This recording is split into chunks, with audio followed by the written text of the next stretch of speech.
Hey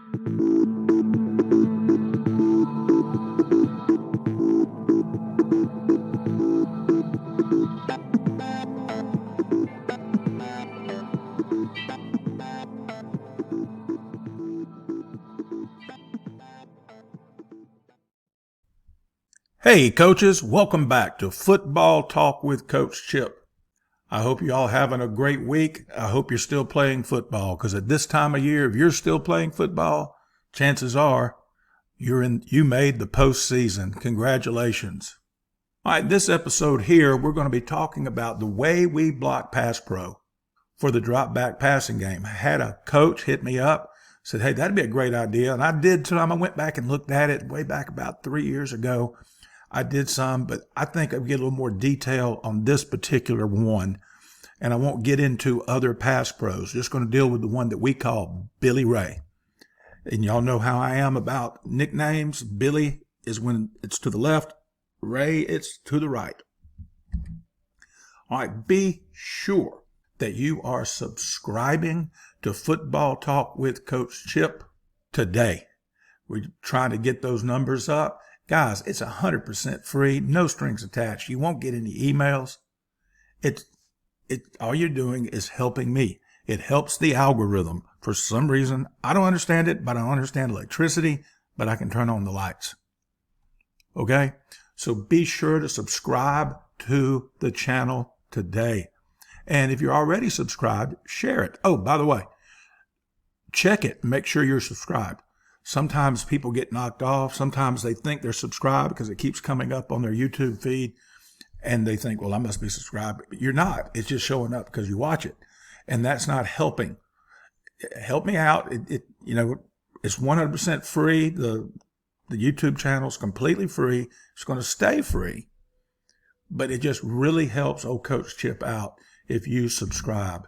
All right, check out. We're up to 24. Or maybe 24 is about to drop episodes of Football Talk with Coach Chip, the podcast. Had a great conversation with Coach Floyd from Martin County in North Carolina. He's a middle school coach, does a whale of a job up there, won a ton of football games, put a lot of kids playing at the next level, the varsity level, and he just does great. It's a great conversation we had last Sunday, and I've been trying to get him on but I didn't want to pester him too much during the season. And he hit me up and he said, hey, Coach, can we do it today? I'm at the school. And I said, sure, let me get home. And I said, give me 30 minutes. And I got him on the podcast, and it's a good one. That one's coming up. I believe it'll be ready Sunday morning. And right now we're talking, it's Wednesday, the 6th of November, 2024. To all you people listening in the future, hey, y'all.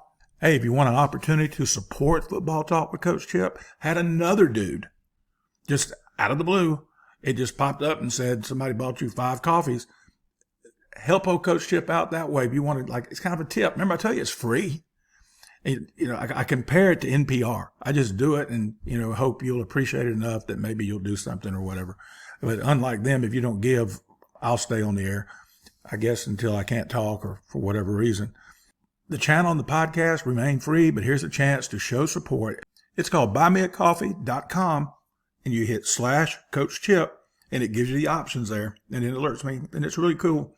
And again, remember, I don't drink coffee, but I'll buy me something to drink with it.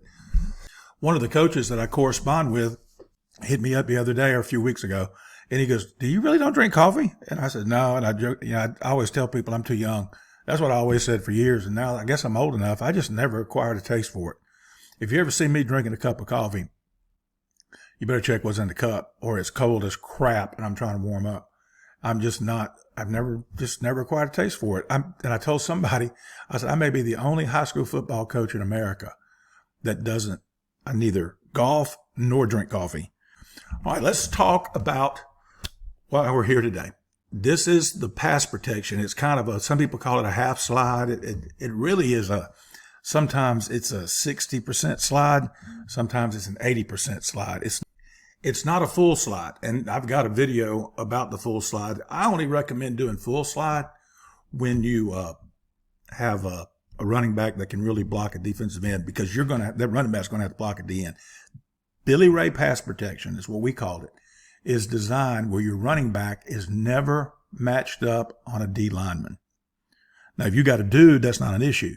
And when I say a dude, he may be a great running back, but he's not really a good blocker. You got to have a good blocking running back or something like that.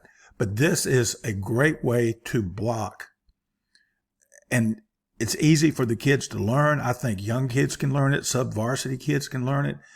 And in 17, we did it all year, and we only used Billy. We only did the slide to the left. And I'll explain that to you in a little bit. It just worked out because some of the coaches said, well, what are you going to do? I said, well, I kept saying, we'll put it in before the playoffs. We'll put it in before the playoffs. And we never did. We never needed to. And I'll show you the Billy in a minute. And we just did it one way, and the kids knew exactly who to block. I mean, we may have got pressure on the quarterback, but it wasn't because they didn't know who to block, and that's pretty much half the battle right there, or they didn't know where to step. So here's how it works. Against an even front with a 3 and a 1. And by the way, what we did by always doing it one way, the kids knew what they were doing. But if I did it both ways, which we did in subsequent years and years before that, we just didn't have to in 17. But we went 15-0 doing it one way. Always slide against an even front like this to the 3 tech. And I'm going to show it to you both ways. And here's why. That way you're getting the slide always begins with the backside guard, if you will. Since it's Ray's to the right, the left guard's the backside guard. And it's always going to start with him. And I'll show you Billy in a moment. But that way, you're consistently doing it one way. With us, the slide began at a different place if they gave us the 3 over here, which is why the best way to do it is do it both ways. And we just didn't need to and didn't have to, and we didn't. So here's how it works. On the back side of it, because it's Ray, it's to the right, R, Ray, he's locked. Now, I got the line drawn to him. That doesn't mean he's attacking him. He's going to do his pass set, depending on how the kid's lined up. If he's in a 5, he's going to do what I call a 0 pass set, and he's going to be set right down the middle. He don't want to overset inside. He does not want to go outside to him and give him this inside. But he wants to do whatever the pass set is that you teach, whether it be kick slide, whether it be the vertical pass set like Leach used for years, whatever it is you use, you can use it in this. It doesn't matter because this is just who are they responsible for what gap. So the backside tackle, in this case left tackle, he's locked. And we use that old expression, he's yours. If he goes to the bathroom, you stand outside the stall and see if he needs toilet paper. This is your dude. All right, staying on the backside. The running back, whether he's on the play side or the backside, is responsible for whatever gap the DN doesn't come to. So how does he determine that? He reads the tackle's butt. If the tackle's hiney is in here because the DN came inside, that means as he's coming here, whether he's cross-facing or whether he's stepping up, and we always set him on one side on Billy Ray. That way it was consistent, and he'd cross-face, depending on what we call. That way they couldn't get a beat on it. The defense couldn't get a beat on it. Okay, they're going to do a pass pro right now. And that's why we always put him on the same side. And if we called Billy, he'd cross-face. We called Ray, he'd cross-face, if that's what he had to do. So if the tackle is in here, that means the end came here. So he's going to check this gap, the C gap. Do you follow me? So I got Will circled because 90% of the time that'd be the dude. But if they do like a loop stunt, it could be the Mike.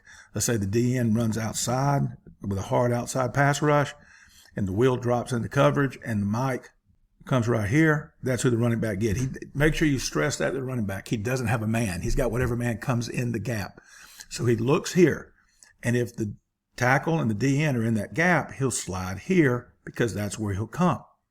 Whoever comes has got to come outside because if the linebacker comes in the B gap and the DN's already there, he's just running up his backside and it's a self-block.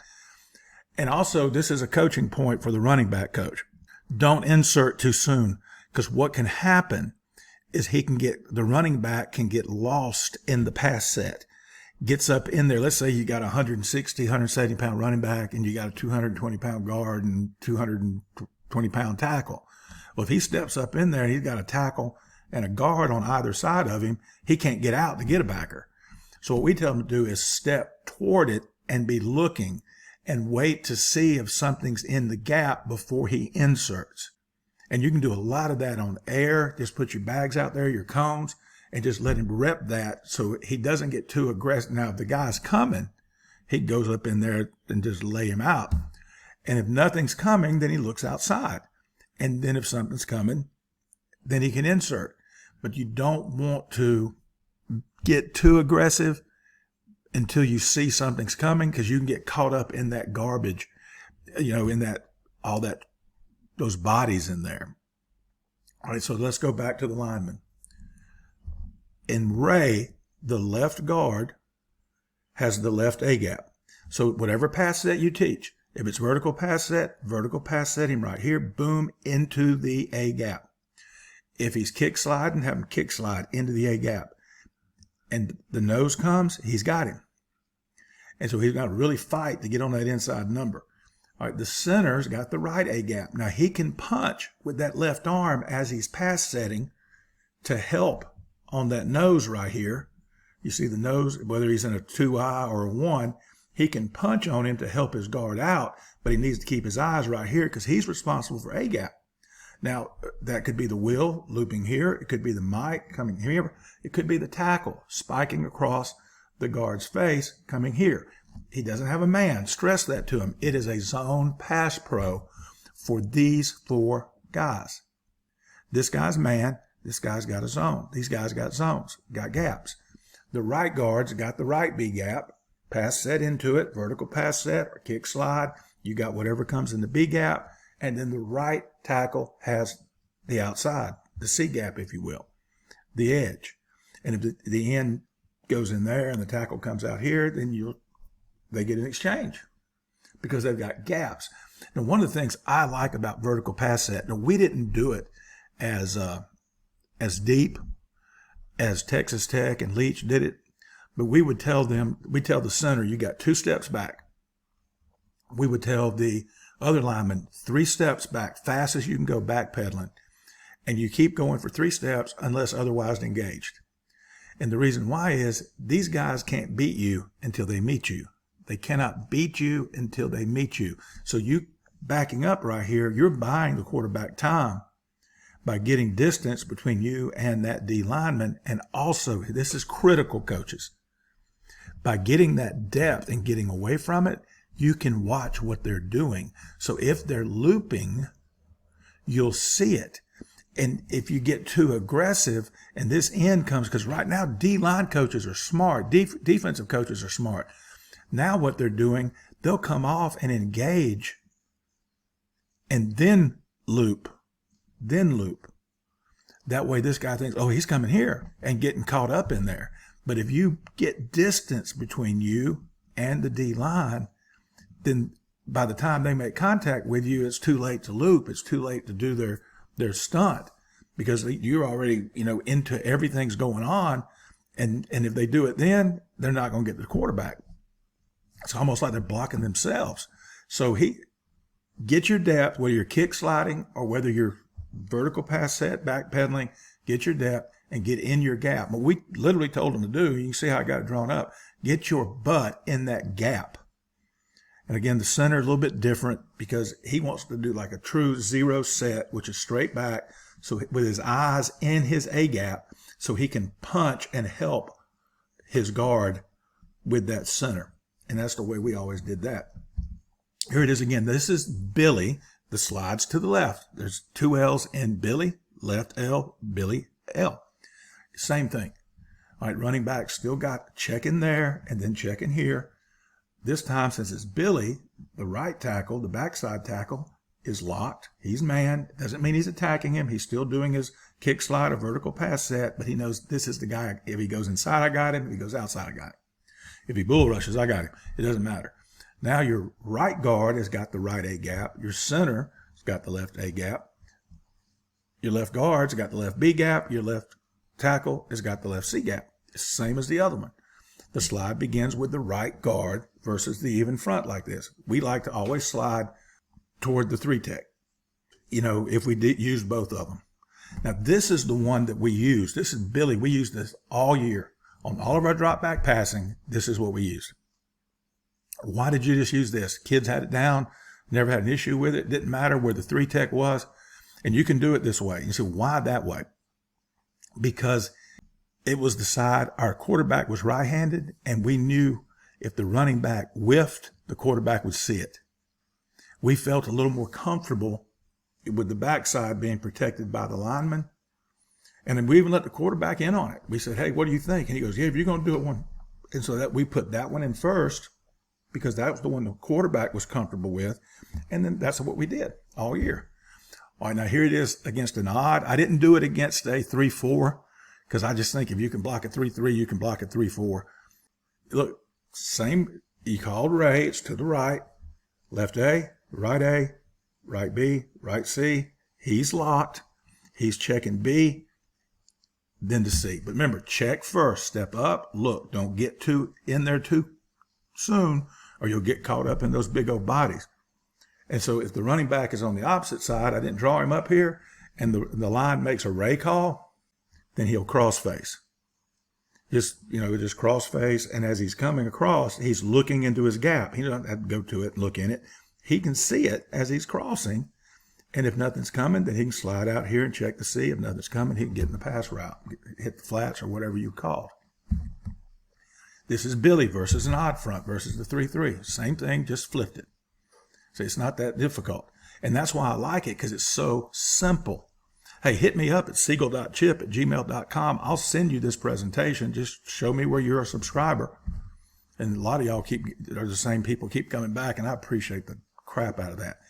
Now, I've got 2 really good friends, don't tell anybody, that they're defensive coaches, okay? But they're really good friends. I mean, they're like brothers. We've coached together at several different parts. One of them we coached at 4 different stops together. The other one we coached 2 different stops together. And we won championships together, both of them. They were around me enough and they heard me talking enough about O-line play and about offense and stuff. They love playing in here, 22, 2-2s. Because I've always thought about, hey, if you get on a shoulder down, but we're 70, 80, 85%. Sometimes it depends on the team, 90% positive, sometimes 100%. That's the gap you're going to be in. So if you get head up, now we don't know. So if you get 2 2s, the slide begins with the center because you got to lock with the guard away from the call. So Ray is to the right. So the left guard is going to lock on the first man past the football. And then, of course, the tackle is still locked on the DN just like he is on Ray against other defenses. But against 22, and this is a little different, running back has to check ABC because this nose could go here, this end could come here, and then a linebacker, one of them, come here. And so you got to check A first. Check through A, B, C. And y'all, it sounds like it takes long. They can literally check it as quickly as I just said, A, B, C. And we even had them doing the drill, having them saying it. They take their 2 steps. That's what we taught, 2 steps. And as they're stepping, they're going A, B, C, and then they'll be engaged. Always check inside to out, running back coaches, inside to out, because the inside guys have a closer line to the quarterback. So you check to the outside guy. A, B, C, inside, out. All right, that's it for this episode of Football Talk with Coach Chip. Hey, the jet manuals, season's coming to an end. I'm getting more people saying, hey, send me that jet manual. That's good stuff, cuz I'm telling you it's good.